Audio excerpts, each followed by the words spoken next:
Hey guys, Zero here again. I wanted to show you guys some figures I picked up for Dungeons and Dragons. Well, let me rephrase.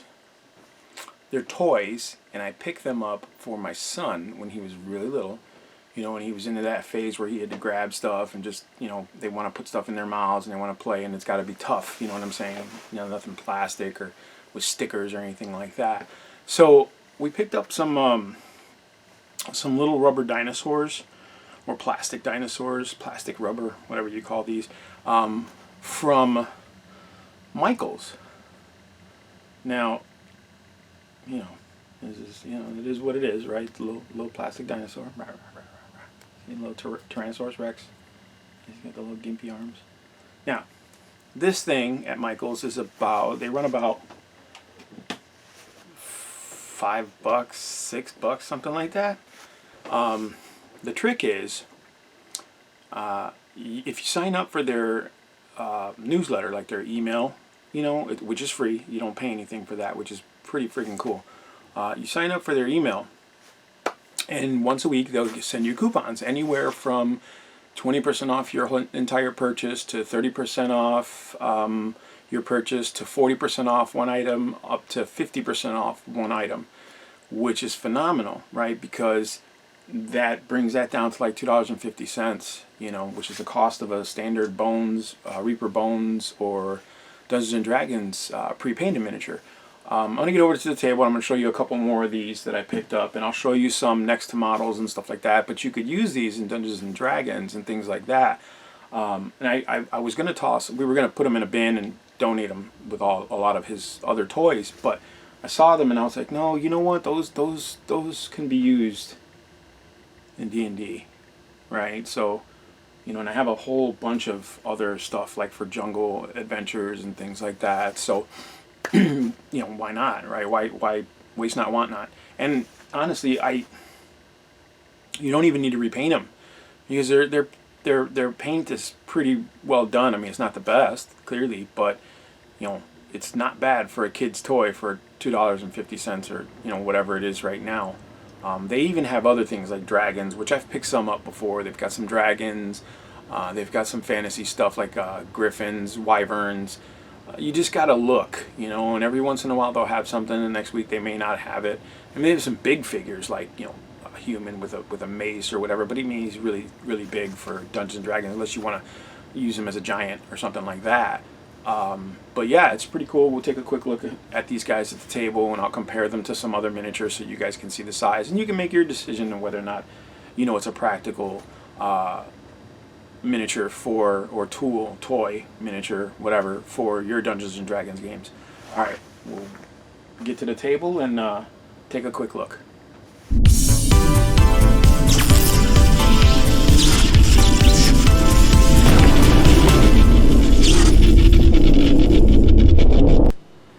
Alright guys, let's take a quick look. I don't know who the manufacturers are. It does say something underneath there on his belly. I'm not sure if you guys can see that though. I don't know. But it's like a hard rubbery plastic. His little tail tip came off like years ago. This guy's probably like 8 years old, and my son was doing the chewing thing and whatever. But it's supposed to be a Tyrannosaurus Rex, I guess. It's a little small, personally. I mean, maybe not. We'll see in a second. I'm going to compare sizes and we'll see. But he's pretty cool. He's green. You can see he's got the two-tone green. He's got the black nails, the teeth, the jaws are painted kind of cool. I mean, it's not the greatest paint job, but as I said before, it's a free paint job. I don't have to do anything to it. Maybe I can throw some wash on it. I'm thinking about putting it on a base, just so that for measurement purposes in the game and things like that. You have them on a base, and that's legitimate size, so people don't well, where is he at? I can't tell where threat ranges and all that, whatever. And I have a Triceratops, because it's just one of the ones he picked. You know what I mean? He grabbed it, and I thought it was cool. You know, classic confrontation there. But they could be dire if you want them to. If you feel like they're too big for your regular T&D minis, which I don't think they are, you know, they could be dire. This one's a little big. I gotta say the Triceratops is a little big compared to the T-Rex. You know, I don't know if you can see that. Maybe it's an older Triceratops, a little hefty. You know, got a little meat on his bones. And this could be a young T-Rex. You know. And again, you know, pretty decent paint application. Nothing to, you know, put into a competition as it is. You know, you can't, you know, he's got a little red tongue in there. He does have eyes painted. They're very, very hard to see, but they're there. But I could touch those up, you know, and none of this stuff is impossible to touch up. You could actually primer this using certain primers. I wouldn't use regular acrylic primers like Games Workshop stuff, because it doesn't really tend to stick well to this kind of material. But you could use like vinyl dye, because the vinyl dye is designed to like seep into the material and, you know, like meld with the material. So it'll actually seep in and coat this pretty good. If you really wanted to repaint this guy, I don't see the need for it. I might, like I said, I'll put him on a base, you know, and maybe decorate the base, you know, obviously, but that's the majority of it. You know what I mean? I don't think it needs to be, the effort doesn't need to be that extravagant for these specific toys. You know what I'm saying? I mean, you know, they're there to just fill a purpose, you know, for you to have an encounter. And then the last one I have is a Stegosaurus, my favorite. My son picked this one out again. I think he picked it because of the colors, like the pattern on it, you know, which you could tell it was just sprayed. It was like airbrushed or whatever it was, you know. And I'd like to redo the fins, the plates, rather. Sorry, plates, the armor plates. I'm gonna wash these because there's tons of. I don't know if the camera. Yeah, the camera picked it up. You see all those little grooves in there? Those are awesome details that are just not being shown because of the paint application. Which is, you know, again, this is a toy. It's a kid's toy. But I'm gonna wash that at least with some earth tones to bring that out, because I think those are really cool looking. And again, this is just for Dungeons and Dragons. It doesn't need to be, or any role playing game actually, with fantasy or, you know, that kind of element. He actually has one of his little spikes is broken. I could repaint the spikes because they're yellow and I don't like the yellow on the spikes, so I'm gonna repaint those in a bone color just to give them a little bit more depth and view. He's got a tiny head. Little tiny head, but he's hefty, you know, so he looks like an adult. It looks like an adult Stegosaurus. So there you go. I mean, technically, you know, not all dinosaurs are aggressive. I mean, out of the three, this one is the most, and then this one would probably be more territorial, and these would be very, you know, protective, docile, you know, but they fight. Obviously, they're designed to, clearly, you know what I mean? But it doesn't matter. It's Dungeons and Dragons. You create the narrative. You can create the situation that the characters or players encounter these things in, and I mean, they could be looking for, you know, someone could have hired the party to find some mystical egg, and then the party snatches up some dinosaur eggs thinking that's what they're supposed to get, and then here you are, you know, here these guys come to defend their nests, and then this guy's, you know, just looking for a quick meal, like always. T-Rex guy. Jerk of the dinosaur period.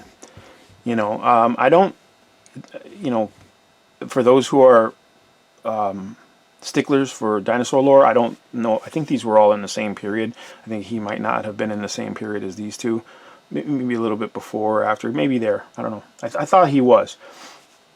But nonetheless, it doesn't matter because it's a fantasy game, a role-playing game, so you can apply whatever logic you want to these guys to justify them. I mean, the jungles of Chult and the Forgotten Realms are full of dinosaurs. So why would you not use those? You know what I mean? They're great. And like I said, I got them from Michael's. They were maybe $2 or $3 a piece because we only bought one at a time.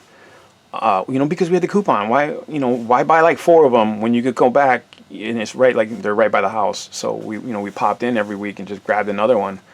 You know, or if they had a buy one get one free sale or whatever. So I'm going to show you guys. Here is a human fighter. or a couple human fighters. You can see the scale. So they're not too bad. As I said, the Triceratops looks a little bit big. He looks like he could be a little bigger, you know, than the human. Try to line that up, you see. So he might be a little big, the Triceratops. But the T-Rex seems to be very, very close. You know, he seems really close, like he could actually nom nom nom nom nom. You know what I'm saying? And their heads were pretty big. They were about 20 feet tall, you know, here. And then I can't remember how long they were, but then their heads were like 5 feet or some shit like that. So, you know, it's pretty good. You know, if you look, I mean, his head's a little bigger, but still, it's intimidating and it looks pretty cool. And then you have the Stego. You know, so not too bad. And then you have a large gator guy who, if you look, compared to the human, about right for a gator man. You know, most mutants, you know, or lycanthropes are about that big on average. So he fits in well with these guys, you know.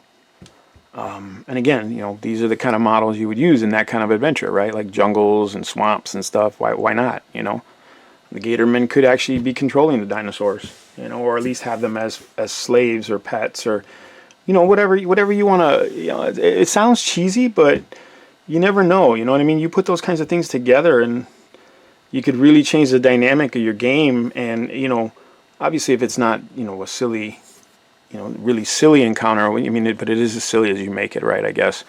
But it could be very memorable, you know what I'm saying? Players could be like, yeah, that was very, you know, quintessential fantasy, but it was really cool, you know, depending on how you apply it, you know.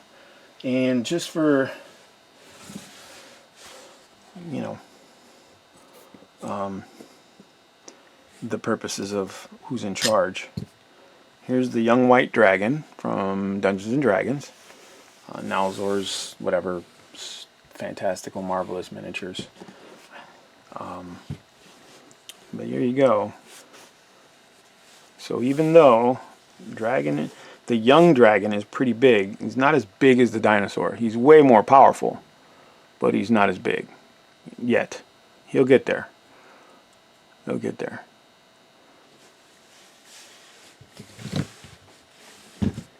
Get you standing up, homie. There you go. Not too bad. And the Stego. It's my favorite. So you see, you know, size is somewhat relative in Dungeons and Dragons. You don't want to go too far. You don't want to go too big because then, you know, you're just looking at ridiculous. Now, Dungeons and Dragons had collectible miniatures. Wizards of the Coast put out collectible miniatures back in the day. You know, they were like blind pulls. And they had a fiendish Tyrannosaurus. And I have like 3 or 4 of them because it's just what came in the blister. They were like the huge model that came in the blister. Comparing the two, this is way more realistic as a dinosaur because that one is like, he's real scrunched up on the base because he's on a smaller base than what he should be. And his head is gigantic. Like they just made the model with a ginormous head. And he's got little tiny horns, you know, up on his crest to kind of symbolize that he's fiendish, you know, which is cool. You know, it's very cool. Like when they do the dyer and they put the little spikes on them, that's really cool too. But I kind of looked at the, you know, when you look at the actual size of a dinosaur, you're like, nah, that fiendish dinosaur looks stupid. He's like tiny, short, stubby, but he's got a gigantic head. You know what I'm saying? And it's like, okay. I accepted it because it was a miniature and it was a Dungeons and Dragons fiendish miniature from the DMs, you know, from the monster manual. But at the same time, I was kind of like, well, we could have done more, you know. But it is what it is. What it is. It was what it was. But like I said, I have these dinosaurs, and I just figured I'd show you guys real quick what you could do for a fairly decent price. Like I said, this model here, albeit it's a very powerful model in the game, was $13 to $14, maybe taxed or not. I don't know. I can't remember. This guy was $2.50, and he's still a threat. He's a huge monster. with a threat, you know, a physical threat on the game, in the game, you know, especially in the right environment. You know, if you just put them out in the desert, you know, or in the you know, grassy plains, and they're charging for 2 rounds, then yeah, the players are gonna, you know, it's just a bag of hit points. But if you put them in the right situation with the right ambush abilities, you know, and I'm not saying they all have to be ninjas, but you know, a dinosaur can ambush. That's part of nature. They're animals. That's what they did. That's how they got their food. It's just how it was. You know, or these guys could just abruptly attack, you know, based on the situation. So use your creativity as a GM, and these things could be very valuable to you. And you're looking at maybe, you know, $8 for the lot of 3, you know, or you know, whatever you could find there, you know. So going ahead over to your Michaels or Hobby Lobby. I don't think Hobby Lobby, I don't know. But going over to your Michaels and check them out. And there's like in the toy section, there's a whole bunch of trays with all different kinds of little monsters and dragons and all that stuff. And I think I have some dragons from Michaels, so when I get the chance to get them out of storage, I'll go ahead and do a video of those guys and show you the same thing. They were pretty much the same deal. Like, those were a little more expensive, like 10-15 bucks.